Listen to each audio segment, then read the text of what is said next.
This is the BBC News with Fiona MacDonald. For a second night running, Russia's defence ministry is claiming to have thwarted a major offensive by Ukrainian forces in the occupied eastern region of Donetsk. It said its forces had inflicted huge losses in personnel and equipment. Earlier, the Ukrainians said their forces were carrying out a series of small-scale armoured attacks against Russian occupiers, but denied this was the long-awaited counter-offensive. Our Ukraine correspondent James Waterhouse reports from Kiev.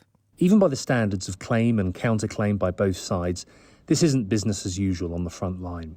Ukrainian forces have been attacking different areas with newly trained troops.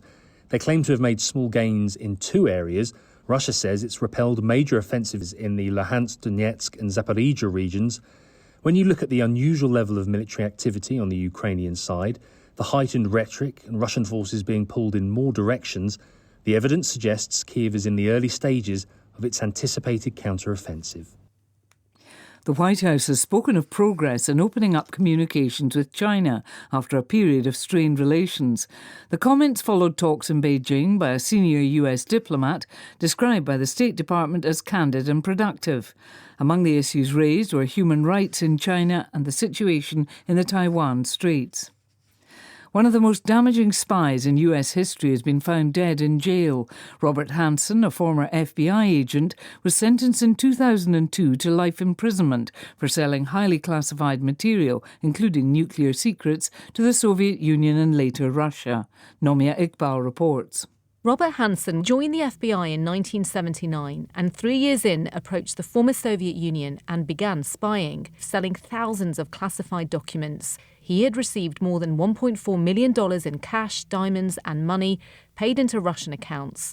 Eventually he was caught after the FBI had been tracking him for months. Officials at the Supermax prison in Colorado say staff found Robert Hanssen unresponsive and immediately initiated life-saving measures. A cause of death has yet to be confirmed. Officials in Haiti say at least 42 people have died since torrential rain caused widespread flooding. The worst affected city is Léogâne. Phoebe Hobson reports. Local media shows people wading through vast streams of brown water. Dozens are dead and many are feared missing. The floods have affected half of Haiti's departments. More than 13,000 homes have been damaged in some capacity, and there are warnings it's just the start of hurricane season. Vital crops have been destroyed while the Caribbean nation faces food insecurity. Rescue operations are made harder by Haiti's ongoing problem with criminal gangs, which control many areas. World News from the BBC.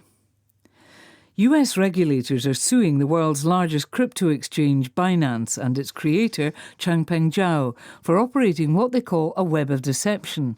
The Securities and Exchange Commission accused Binance, which bought and sold Bitcoin and other cryptocurrencies, of misusing customer funds, even sending them to other companies controlled by Changpeng Zhao. The charges follow the collapse of a rival trading platform, FTX. The European Union's top court has ruled that major changes to Poland's judicial system contravene EU law. It ruled that a requirement for judges to declare past membership of political parties violated their right to privacy. The judicial overhaul has long created friction between Poland's right-wing government and the European Commission. The Austrian Social Democrats say a technical error led them to announce the wrong winner in Saturday's leadership election. The party initially said that the new leader was a hardliner on immigration, but the tallies were mixed up and he was attributed the votes that in fact went to the other candidate, a grassroots left-winger.